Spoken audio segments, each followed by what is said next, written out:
Yeah. Y'all know what it is. Y'all know who it is.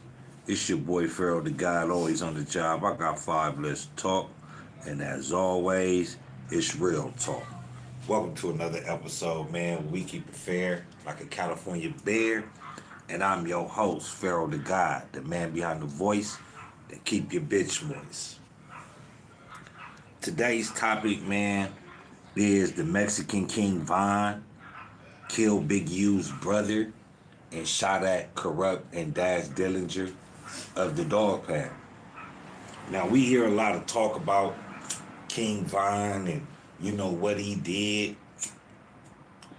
I'm not bringing this to light as to compare or to, we got a King Von on the West Coast or it's a Mexican.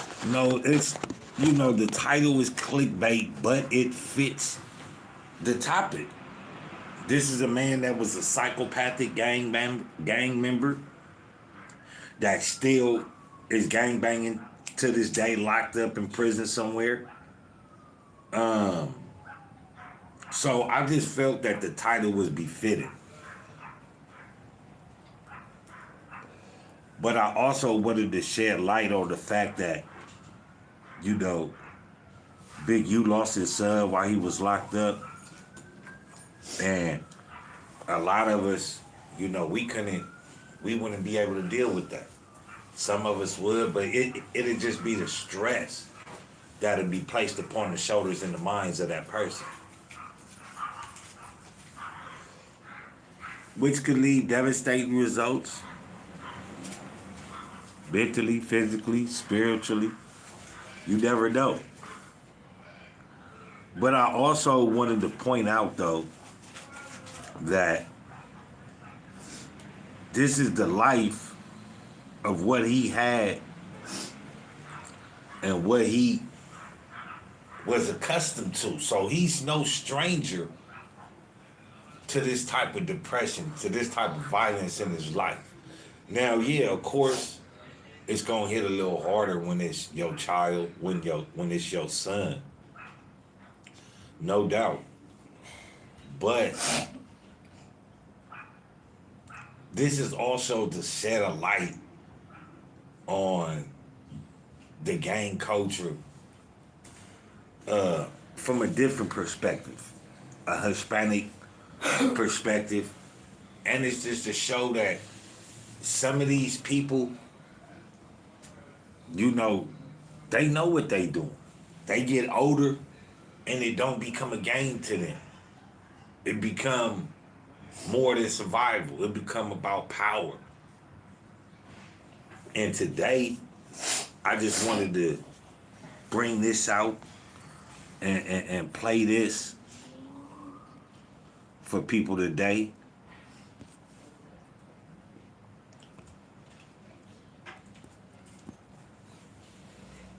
And as you can see, it's not a white dude. He Mexican.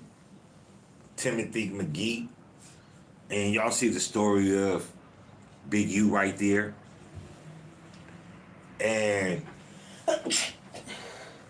before we get into this, though, man, I appreciate y'all to hit that like button. Support the channel. Support your boy above all. Above all, support the movement.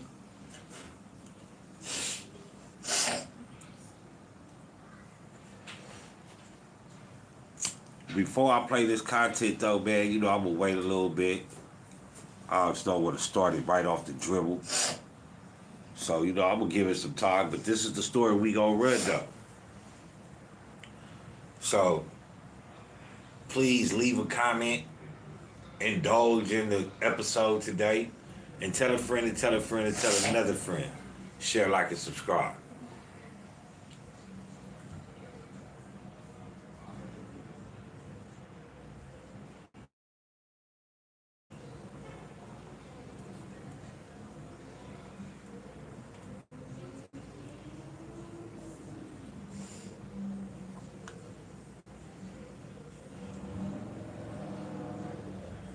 Also, though, man, it's the shit like that.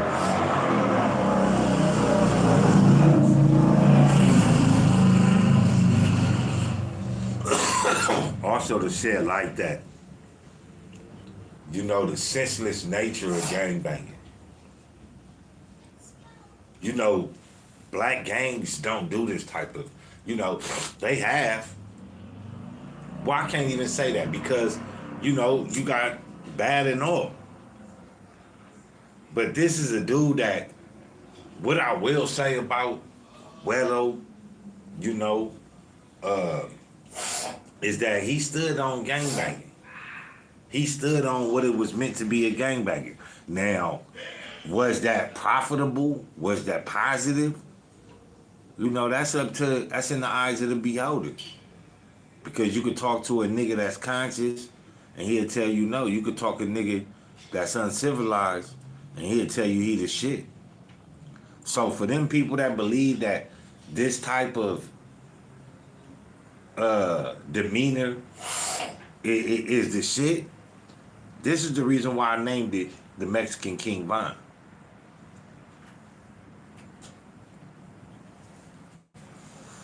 Let's roll this clip. Notorious LA gang leader described by police as a thrill killer is headed for death row at San Quentin. You are sentenced to death. Timothy McGee was evil, egotistical, sociopathic, no remorse, totally callous, and extremely cruel. Los Angeles has had its share of monsters, but few were as feared as Timothy Joseph McGee, better known as the Monster of Atwater. The Los Angeles Times listed him among California's top 20 most notorious killers, allegedly tied to a dozen murders and suspected more attempted killings. His fear factor stretched far beyond Atwater Village. He was a psychopathic killer. He killed for sport. He enjoyed doing it. It was a high for him to go out and kill somebody. Even hip-hop couldn't dodge his madness, because in just one night, he reportedly opened fire on Corrupt and Daz Dillinger, and even ended up killing Big U's brother. He was a true menace. Let's dive in. Born on April 27, 1973, Timothy Tim McGee grew up right in the thick of East LA's gang world. His dad, a Scottish guy, left early, so McGee leaned completely into the Mexican-American side of his identity, and the streets that shaped him. By the time he was coming up, he had already picked up two nicknames that stuck: Huero, for his lighter skin, and Eskimo. And he wasn't just drifting around the edges of gang life, he was fully inside it. As a teenager, he was already repping Tunerville Reefa 13, TVR 13, and not quietly either. He built a reputation fast as somebody who was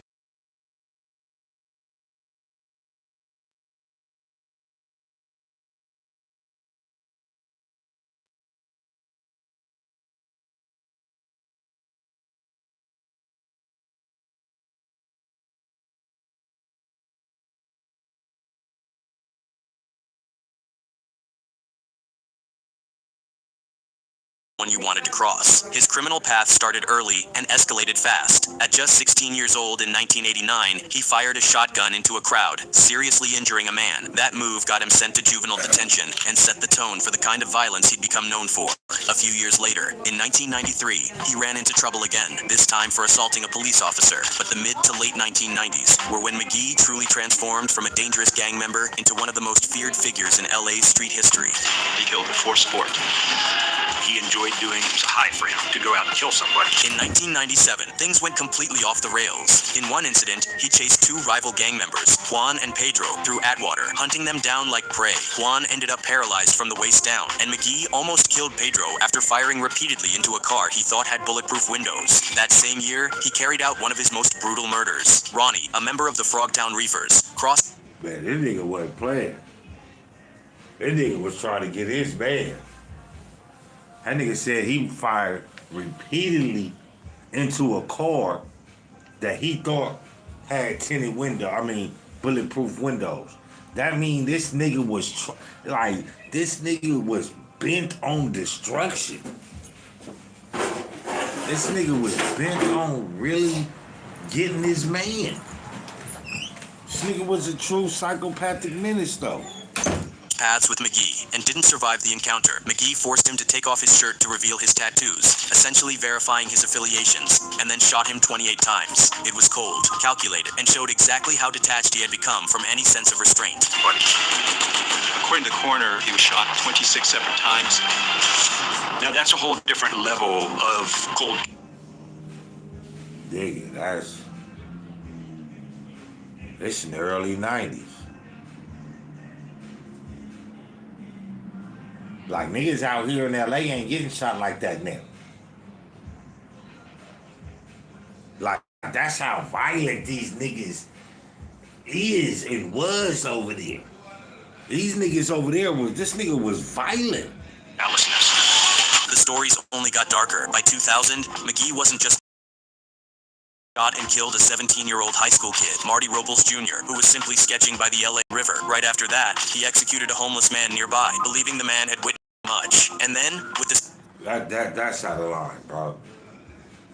That's out of line. You killing a 17-year-old because he was sketching, or you feel me, whatever he was doing then. You feel me? What kind of this is why I call him a psychopathic gang member, bro. A failure to society. You can say what you want. Y'all can honor these type of people all y'all want, but these are the people. These people are the reason it be fucked up. It's fucked up in LA. Not only do you get your man, but these niggas are really. And then when you start doing it, it's hard to stop. Now nobody life means nothing. You kill a 17-year-old nigga, I could understand if he was a gangbanger. Like y'all niggas may not agree, but I understand him shooting a nigga in the head 26, 28 times. I can understand the nigga making the nigga, show me, nigga, let me see them tats. I could understand that nigga catching the enemy guy. You feel me? Shooting that nigga up and putting him in a wheelchair. I can understand all of that. But what I can't understand is why in the fuck would you kill a 17-year-old and a homeless man because you thought the homeless man saw too much? This is a pure fucking psychopath. Man, make sure y'all hit that like button, man. How can you understand a person shooting somebody that many times? Because when you gotta you may not understand, right? But let's put it in the skies of we in war, right? Boom, we in war. I'm shooting a motherfucker. I'm doing my thing. I've developed a hatred for Muslims or Afghanis, Middle Easterns, because we was in the war. Now I come back, towel head this, I become racist. I develop, so anytime I'm gonna do something to them, it's gonna be excessive force. Because I hate you. That's extreme. That are extreme force. Now I can understand that because I was in that gangbanging lifestyle. I was carrying guns. Because if you do something like that in the court, then you go by the law. I mean, and I'm sure he's trying to say self-defense or something. When he nah. See, this dude right here is a true psychopath. Yeah. Like I may understand why you do things. Just because I understand it don't mean that it's right. But how many did you say he shot? He shot the nigga 26, 28 times. That becomes that's extreme. You overkill. Yeah. So you know, I could understand your hatred. Either hatred or is. I could understand it, but that don't make it right. No, that don't make it fair. No, it doesn't make it You right feel me? fair. But let me play this content so you can get some more understanding of who he is. Same flat affect he had become known for, he turned to his home and said he was hungry and wanted food. McGee didn't run Tunerville 13 like a typical street gang. He went like a military outfit. Members had to do group workouts, follow structured drills, and regularly practice shooting. The neighborhood had armed guards with radios stationed at different entry points, watching cars and calling in suspicious activity like they were running checkpoints. McGee even used police scanners to anticipate law enforcement movement. On the 4th of July, he orchestrated an ambush by having his guys throw trash into the street to slow down a responding patrol car, and then open fire on the officers as they approached. The person with the bicycle threw the bicycle into the street. The police car then had to swerve around that. And that's where the gunfire ensued. From 2000 into 2001, his violence escalated into something that almost felt like urban warfare. In June 2000, he murdered 16-year-old Ryan Gonzalez for one of the pettiest reasons imaginable. They shared the same street nickname, Huero or Huero. In McGee's mind, there couldn't be two people with that name, so Gonzalez had to die. There was room for only one Huero in Atwater Village. That was the sole. Guys, they got Paco 1, 2, 3, 4, 5. Yeah, but see, and then, like, he in wanna the be tagging only one. world, see what tagging world, you didn't allow nobody to have your moniker because we tagged for these names. Like I had homies' names with Zaire 2, Delore 2, Probe, Underdog, Oser. And niggas really got on the bus, wrote downtown, was striking up on everything. Like you actually committed crimes graffitiing for this name. So however many times you struck the name up, whoever did it the most, they had that name. You had to battle for that name. He used to be like a before he became a gang member. So him having that hatred for you trying to have that name, it's like you trying to dick ride off of my image. You can't do that. And since you want to do that, nigga, you ain't even ringing like that. But that's how petty and stupid the gang world is. Because you can die just for having the wrong name. Now you don't see that happening. You feel me? But let's finish running this content. Reason that he executed Ryan Gonzalez. Later that same year, he stepped up his attacks on law enforcement. He set up a deliberate ambush on LAPD officers by luring them into Tunerville territory and having gun open fire on their patrol car. He also opened fire on police officers during an ambush, but they weren't hurt. But the darkest chapter connected to McGee came on August 8, 2001, the Wissahickon family massacre, the moment his name became synonymous with pure terror. According to authorities, McGee stormed into Cherry Wissahickon's home because he believed she had snitched on his drug activity. It was straight up slaughter. Cherry, her mother, and even a neighbor who just happened to be there were all murdered. None of them were part of the street life. They were completely innocent, caught in the crossfire of McGee's paranoia and rage. And as if that wasn't enough, he doubled down on the... And that's the reason why you shouldn't even, if you're not a gang member, if you're not a part of gang life, you shouldn't be, or even if you do get involved with selling drugs, you have to understand you bring this harm upon yourself. Whoever got that family involved in selling drugs and doing things like that, even though they might not have been telling on his drug operation, but still opening your door to that violence, to that world, is opening your world to that type of behavior. So, you know, for me, I mean, you know me, I'm a victim blamer. I gotta blame the family here, man.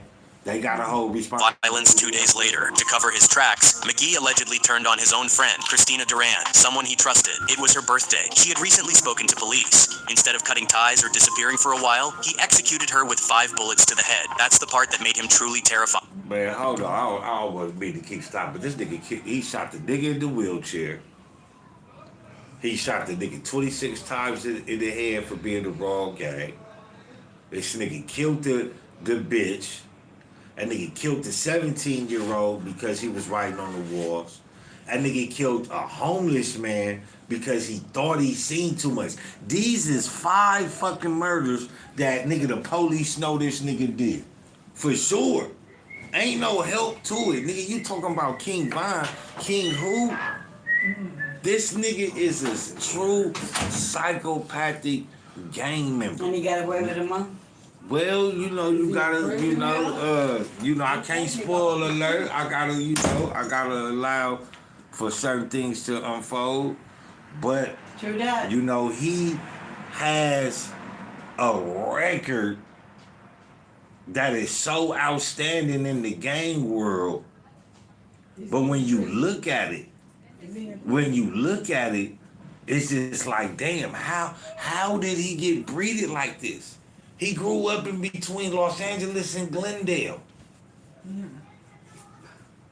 He's a hard cat to understand it. Glendale I in think- LA? I think that anybody that grows up in this in that type of environment is a hard person to understand because it's like, why do you do what you do?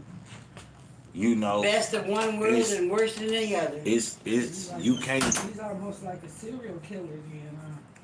Yeah, well, for sure he's a serial killer because he done killed more than once, and they call King Von a serial killer. And they all brutal, huh? They all brutal. 5 times he shot the dude in the wheelchair over 5 times, paralyzed him.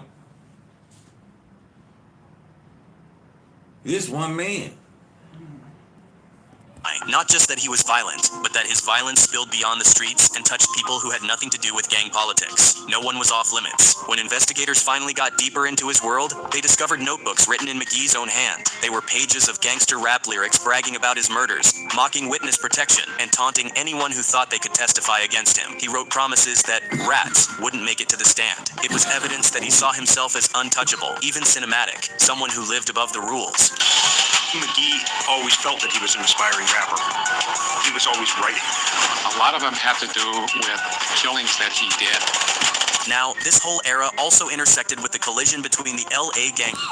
And this what I say, like,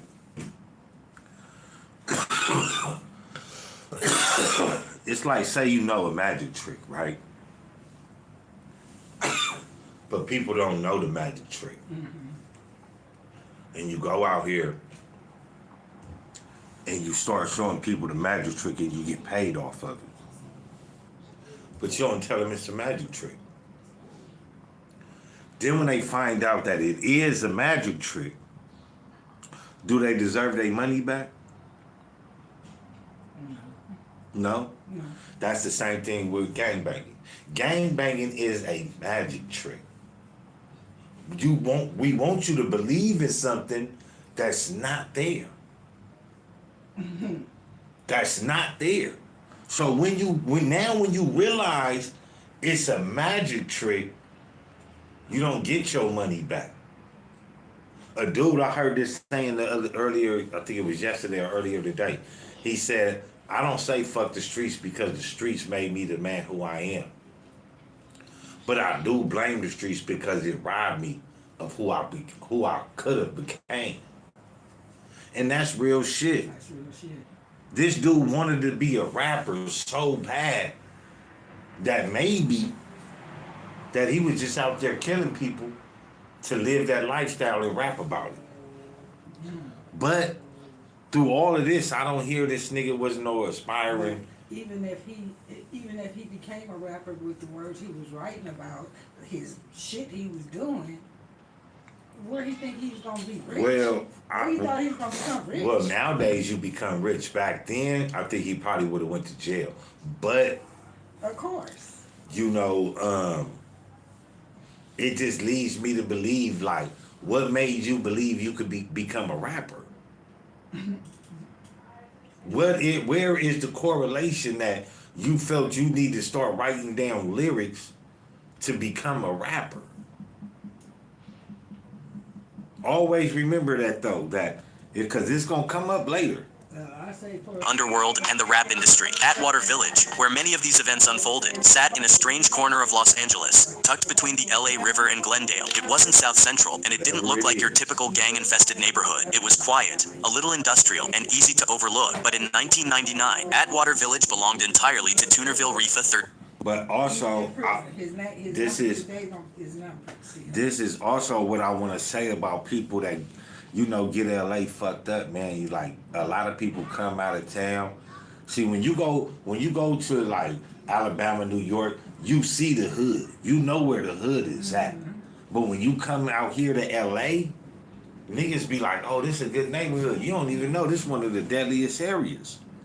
So people don't get it misconstrued that, you know, oh, how did he become the same thing, the same negativity and the same trauma that plagues the inner city Los Angeles, it's still affecting and infesting people outside of LA. I know when I was growing up, and I think LA actually made it. Because you have the gangs in New York, you have the gangs in Chicago and shit like that. I went to St. Louis when I was young. They wasn't doing this shit. Now you go to these different places and they call it Crip and Bloods, and it's like that shit started here. Yeah, but And you it's know, like, how this you guys? this one about Mexicans though. This, Yeah, I mean even Mexicans though. Like I was just looking at something about what country was that? One of the fucking Mexican countries, and they're claiming 18th Street.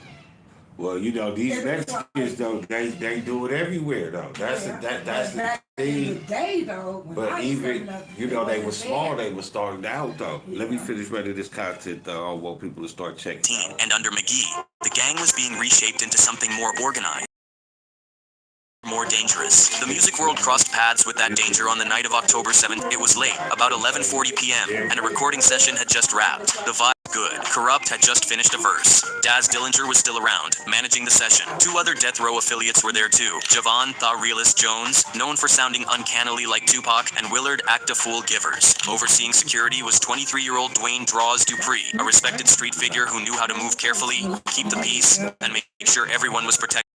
Out onto the patio for a smoke break. It wasn't like being in South Central where danger lurked around every corner. They thought Atwater Village was neutral ground, a place where nobody would be stupid enough to start trouble with major industry names nearby. But that illusion died instantly. Out of the dark street, two shadowy figures emerged. They didn't come up talking. They didn't throw up a sign or ask for affiliation. This wasn't a confrontation. It was an attack. A planned, coordinated ambush. The gunmen raised high-powered semi-automatic rifles, most likely AK-47s, and opened fire without hesitation. The bullets tore A nigga coming to a studio. Nigga with AKs. I'm not buying that was just no just regular hit. I'm not buying that. across the patio in a deafening wave. In seconds, the peaceful smoke break turned into a battlefield. Corrupt and Daz reacted on instinct, diving for cover behind heavy planters and equipment. Bullets sliced the air so close they chipped the concrete right next to them. Somehow, almost miraculously, This nigga was getting off. Them niggas was getting off. You know his MO. You know how the nigga get down. Shot the nigga in the head. Shot the nigga up. Paralyzed him. Shot the bitch in the head. Like the nigga brutal. So of course he coming full strong. Pause.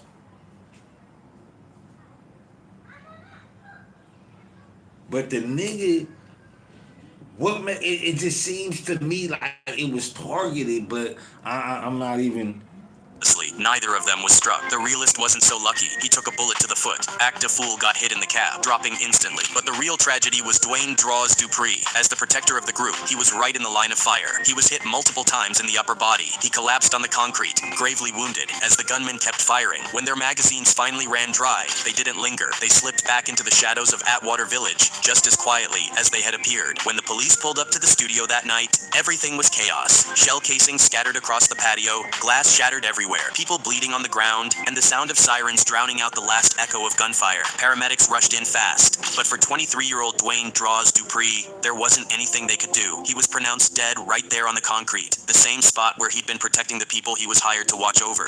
He was killed by a guy named Timothy Joseph McGee, aka the Monster of Atwater. Draws was a bodyguard for Corrupt at the time, and he was shot and killed in 1999 outside a music studio in LA. At first, both the media and law enforcement got the whole thing wrong. They thought the shooting was tied to Corrupt's diss record, calling out names. The track where he called out DMX and The Firm. It seemed like the kind. Hold on.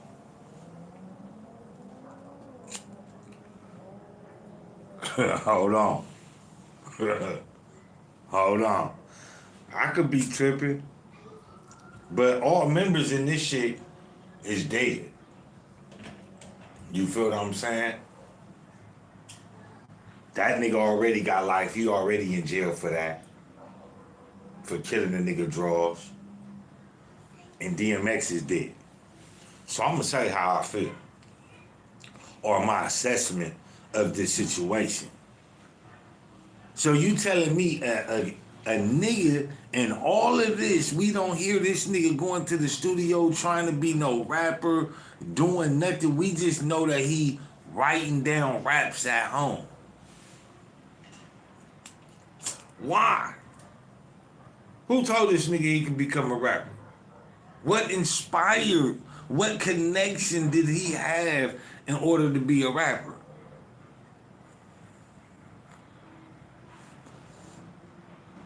They say DMX, they say the police got it wrong. They thought that this was DMX and his beef with Corrupt. Niggas know DMX had the Mexicans on the payroll and Puerto Ricans and shit. And this don't look like no random Boogaloo Johnson to me. It's plausible DMX into peoples. That's just, let me know how y'all feel in the comments. Of beef that could turn deadly in the late 90s and early 2000s hip-hop climate. But that theory didn't hold up for long. Investigators dug deeper. The truth pointed somewhere else entirely, straight toward Timothy Joseph McGee. Yeah, because they say the shooters allegedly, their first story was they came through on the bikes, so they was thinking some Rough Rider stuff. Detectives eventually realized the motive wasn't rap beef at all. It was way darker and way more in line with McGee's usual behavior. They suspected the attack was about territorial protection, maybe even racial hatred. From McGee's point of view, a group of mostly black men hanging around late at night inside Toonerville's turf might have looked like outsiders who... I could believe that. But also, it's just questionable. It's the main gunman over there.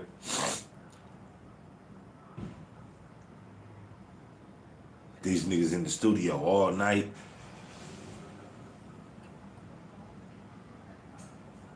So you telling me these niggas ain't came out not one time? So you telling me it was just a coincidence? That they was about to get ready to leave and some niggas came up in ski masks and AK-47s and just so happened to get to shoot. I don't believe that more than I believe a black car is a white car. I just don't believe that though. This nigga ain't never known to wear no ski mask and no other shit that he did. Why in the fuck is he wearing the ski mask now? And how in the fuck did this get attached to him? That's my thing. That's my shit. I just don't get it. Weren't supposed to be there. Combine that with his history of unprovoked violence and his obsession with patrolling Atwater Village like it was a war zone, and the ambush suddenly made perfect sense. Dwayne Dupree's death hits even harder when you How does it make perfect sense that this nigga had on the ski mask?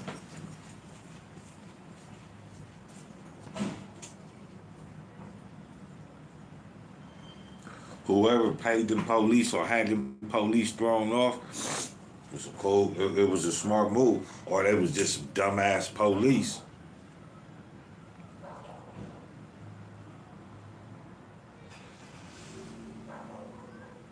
Or the police probably just didn't have that information. But then now it's out there, it probably just didn't tie back to them. He probably kept his mouth shut. But that do not seem to me unprovoked with a nigga with a ski mask on. Unprovoked to me is bareface. understand who he was connected to. He was the brother of Eugene Big U Henley Jr., a name that carries weight in Los Angeles. Big U is widely known as one of the most influential figures tied to the Rolling 60 neighborhood Crips, one of the strongest black gang alliances in the city. On the other side of that spectrum stood McGee, the ruthless shot caller of Toonerville Rifa 13, a Sereno gang rooted in Mexican-American street culture. So Dupree's murder wasn't just a senseless killing, it represented two major worlds colliding, black Crip power versus Latino Sereno power. But how do you really believe that when there was no prior confrontation between Huero and Draws, Daz, or Corrupt? They say that these niggas came out to leave, and this nigga and his accomplice come boom. with ski mask and AKs on, like kind of like you know he there. It's kind of weird if you ask me. Here's the wild part. McGee probably had no idea who he'd killed. He wasn't trying to send a message to Big U or spark some gang war. The attack was just McGee doing what he did best, striking at anyone he thought didn't belong on his turf. The violence was random, unpredictable, and entirely based on his own twisted logic. Dupree was simply in the wrong place, at the wrong time, in the wrong neighborhood, controlled by the wrong man. By 2002, McGee's chaos had piled up so high that the law finally started tightening the trap. A massive task force formed, LAPD working side by side with federal agents to hunt this man down. The U.S. Marshals, LAPD put together a task force dedicated to finding McGee. He was one of our most wanted individuals. But McGee wasn't easy to catch. He moved constantly, bouncing between Los Angeles, Las Vegas, and different cities in Arizona. Every time authorities thought they were close, he slipped away again. He had become a ghost with a growing body count. Ironically, what finally brought him down wasn't a police breakthrough or a lucky traffic stop. It was TV. In February 2003, McGee's face aired on America's Most Wanted. In the same episode that covered the Elizabeth Smart thing, that meant millions of people were watching. One of those viewers was living in Bullhead City, Arizona, and recognized the quiet guy staying in a mobile home nearby. They picked up the phone. The tip went straight to the task force. Less than 24 hours later, on February 12, 2003, a SWAT team rolled in expecting the worst. They thought McGee, the monster they'd been chasing, would come out guns blazing. They were prepared for a shootout, a barricade situation, something dramatic. But instead, McGee walked out calmly with his hands raised. No fight at all. And what sent chills through the officers wasn't the surrender. It was the shirt he decided to wear that day. A custom-made t-shirt that read, "Fugitive, can't see me." Even after they finally caught him, Timothy McGee didn't act like a man facing the rest of his life in a cage. Even in handcuffs, he couldn't help himself. He smirked at the cops like the whole thing was a joke. That cold, arrogant smile stayed glued to his face, almost like a part of his identity, and he wore it proudly for the next 5 years while he waited for his day in court. By the time his trial began in 2007, the whole thing felt more like a horror show than a courtroom proceeding. The energy inside was thick with fear. Witnesses had to be escorted in and out under heavy protection. Some shook uncontrollably while testifying. One witness, terrified beyond reason, had a full-blown panic attack on the stand and couldn't continue. Another man, someone McGee had already paralyzed from the waist down in a previous shooting, looked McGee right in the eyes during testimony and suddenly claimed he didn't remember who shot him anymore. And through That nigga was a gang member, that's why. He was a gang member. That nigga took his licking like a man. Fuck you.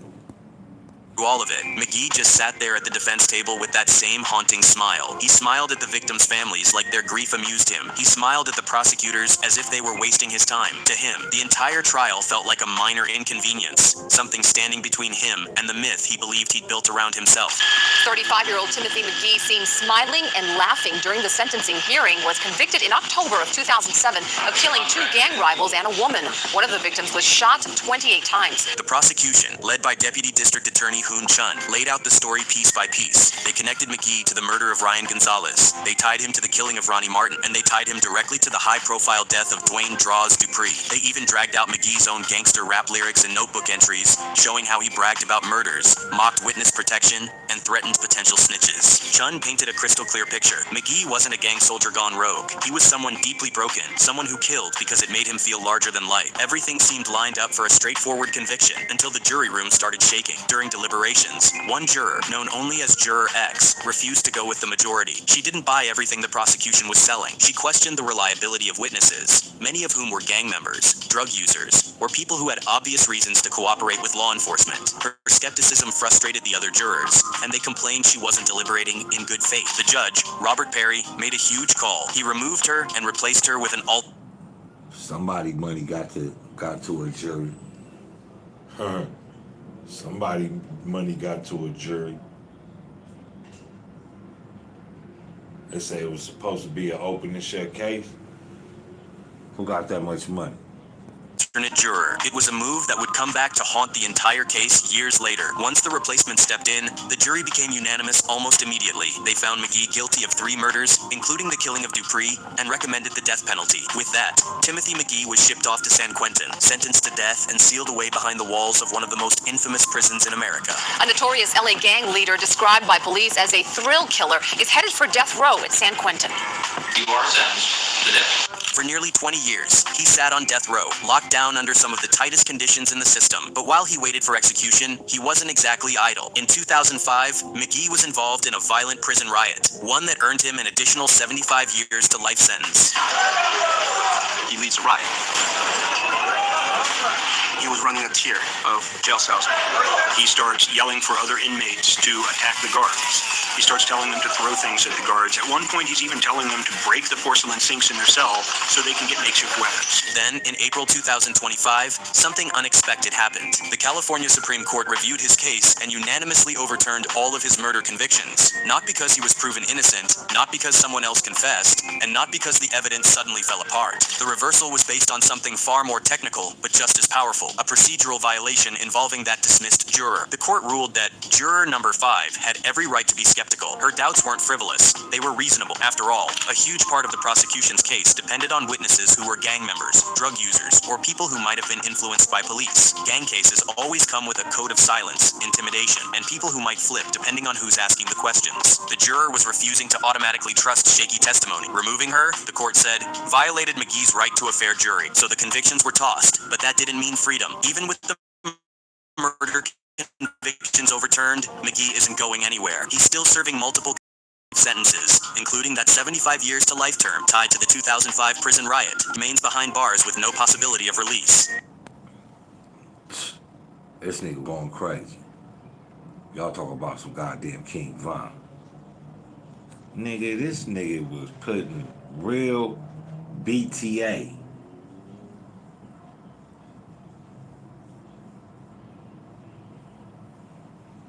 Now, they say this was just last year he came down from the Fed, so he in high power. Just like Big U. Y'all think Big U ran into that nigga in the county? And what do y'all think? Do y'all think it was set up like that for him to come down? For Big U to be in the county? Both of them 2025? Because if Big U kill him or do something to him, I'm pretty sure he made now. I'm pretty sure he a mafia member now.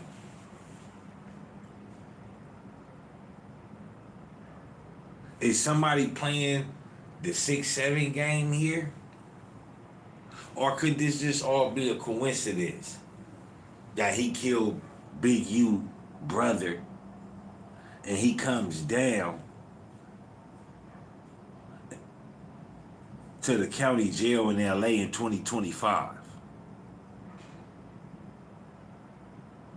I don't know, but what I do know is that I'm glad this nigga off the motherfucking streets. Like, these is the motherfuckers that be like in that area that's heavily controlled and populated by Mexican gangs. I should be off the hook over there, man.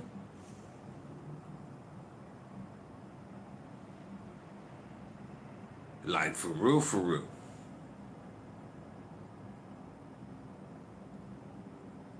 And and a lot of people might say, oh, this is just, a nigga in LA, but he wasn't raised in the inner city of LA. He was raised adjacent to LA.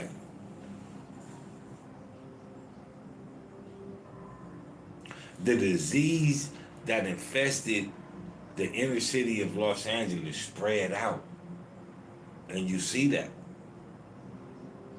This is a prime example of a King Von being, and this nigga, and he Mexican. But the reason why I had to pull this up is because, he killed Big U brother.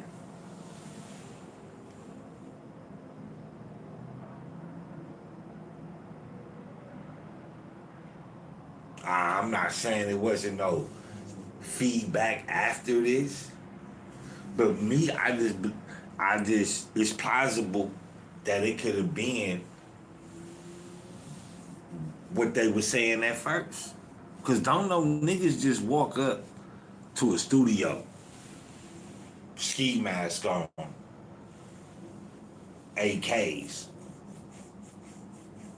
Because if it was just reckless, unmindful, nigga, shit, he known for doing bareface presence.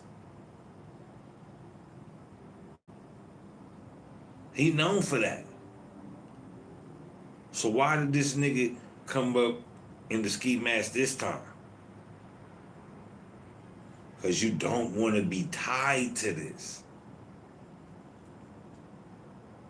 We don't want to have any involvement with you doing this for us. But we need these people gone, though.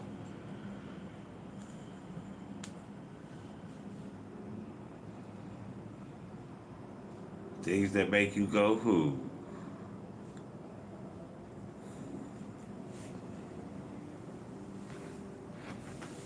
Y'all know what it is. Y'all know who it is, man. It's your boy Huero, the God always on the job, man. I got 5 minutes to talk.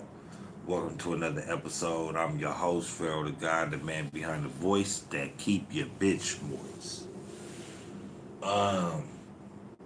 In retrospect, man, of today's episode, like I said, man, the reason why I titled it The Mexican King Vine, you know, it was like clickbait. But I also wanted to bring awareness to how stupidity that gang members kill for, man.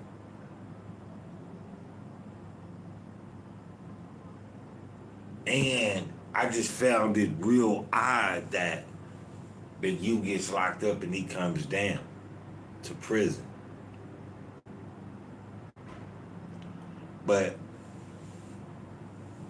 make sure y'all tell a friend to tell a friend to tell another friend, man. Share, like, and subscribe the content. Support your boy, support the channel, man, and above all, support the movement.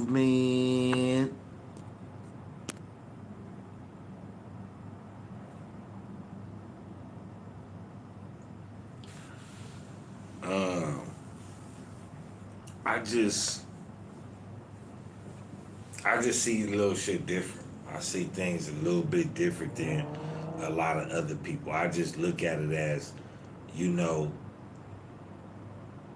motherfuckers gotta start speaking out against this type of shit, bro.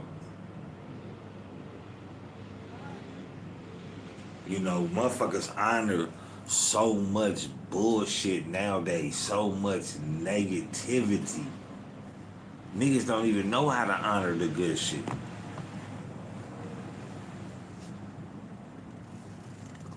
And it's bad because it's like people don't want to see it. Here is a dude that, you know, could have been anything he wanted, but he chose to be a gang member, a killer. Even go to jail and still stand on that. Some people, it ain't for them to turn around. Because some people become the message. Some people become the message. They life, it ain't meant for them to turn it around. They become the warning for somebody else. They become the warning on the wall.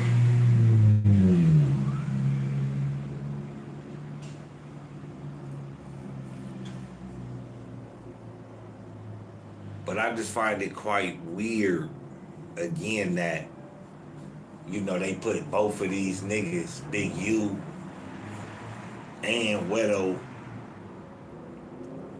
Timothy McGee, they both end up in the LA County high power together. Whether Big U be in the feds and he being high power in the county, just being locked up, to me it's tricky because I gotta ask the question, is the police banking on something to happen?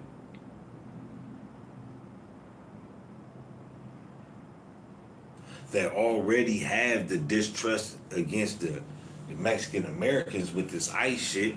So now we start the war with the blacks with, even though Big U may be justified, some people ain't gonna see it that way. And I hope that it don't fall into them type of situations. But shit, if it was your brother, another nigga, hope ain't gonna stop you from doing something. You know what I mean? This nigga was a monster. This nigga killed the nigga because he had the same name as him. Like, what kind of shit we on, dog? Like, what kind of fucking, like, nigga, you want to kill an innocent ass homeless man because you think he saw something? But in the cold reality of it, though, y'all, nigga, that's what he had to do. That's what he had to do, though. This is the cold reality of gangbanging.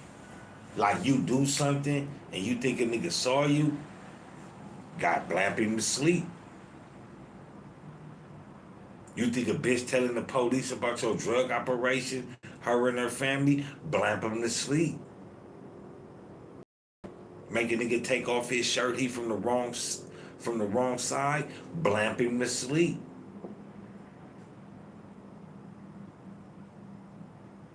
A nigga in the wheelchair, blamp him to sleep. Gang member, enemigo. Bitch end up talking to the police, still think it's cool to be around, gotta blamp her to sleep. This is the world that he had to stand on, which he stood on.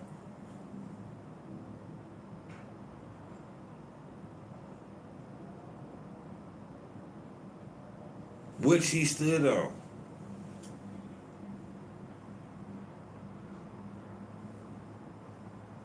But this is why niggas need to stay away from gangs, bro. Stay away from the street life, because it's shit like this. No matter how much you think you slicker than the great, bro, some things just gotta unfold the way they gotta unfold. And sometimes that unfold is gonna be the risk of your freedom. Real talk. Real motherfucking talk. And this ain't no King Von, oh, you know, he was alleged to be here. Like, this nigga really was blamping shit. I mean, the nigga blamped a nigga because he had the same name. If that ain't stupidity at its finest, the epitome of all fuckery. You kill a nigga because that's like, nigga, you come out the womb, get 18, nigga, and the nigga got the same name as you. Y'all both got James. So you decide to kill the nigga. I'm gonna be looking at you like, bro, what the fuck you want? What you want, bro? Like, nigga. This nigga was out here, nigga, putting it in, putting that work in. Can't really blame the nigga because shit, nigga was being a gang member. Was he a psychopath? For sure. For sure the nigga was a psychopath. The nigga was wild. The nigga deserved to be gone. But in the underworld, shit, he was just doing what he had to do, man. And a lot of y'all not gonna understand that. Y'all look at it as senseless killing and all this and all that. I mean, shit. Somebody gonna kill you or you gonna get locked up. Unfortunately for these people, a lot of these people was people that was also in that lifestyle with him. Not saying it takes away from, you know, them being killed, but you know, you made that choice. You gotta, you know, gotta lay in it. Pun intended.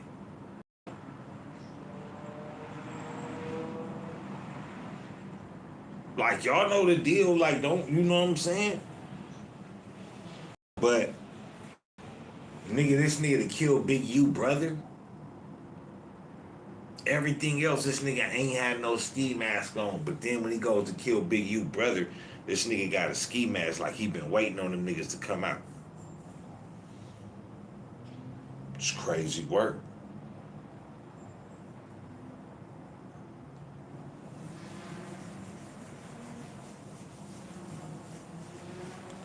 Them nigga shot the nigga with an AK. I don't give a fuck if the nigga did have on the vest. That nigga wasn't coming to play. And he was coming like them niggas had guns too. That's what makes it all fucked up. Don't no nigga just come with no AK and no ski mask. Nigga to press no issue about you being in their hood. Nah. You could say that one. You could say that one. Nigga coming with the ski mask? Shit. But y'all know what it is, man. Take care of each other, man. If you can't do that, take care of your motherfucking self. We out.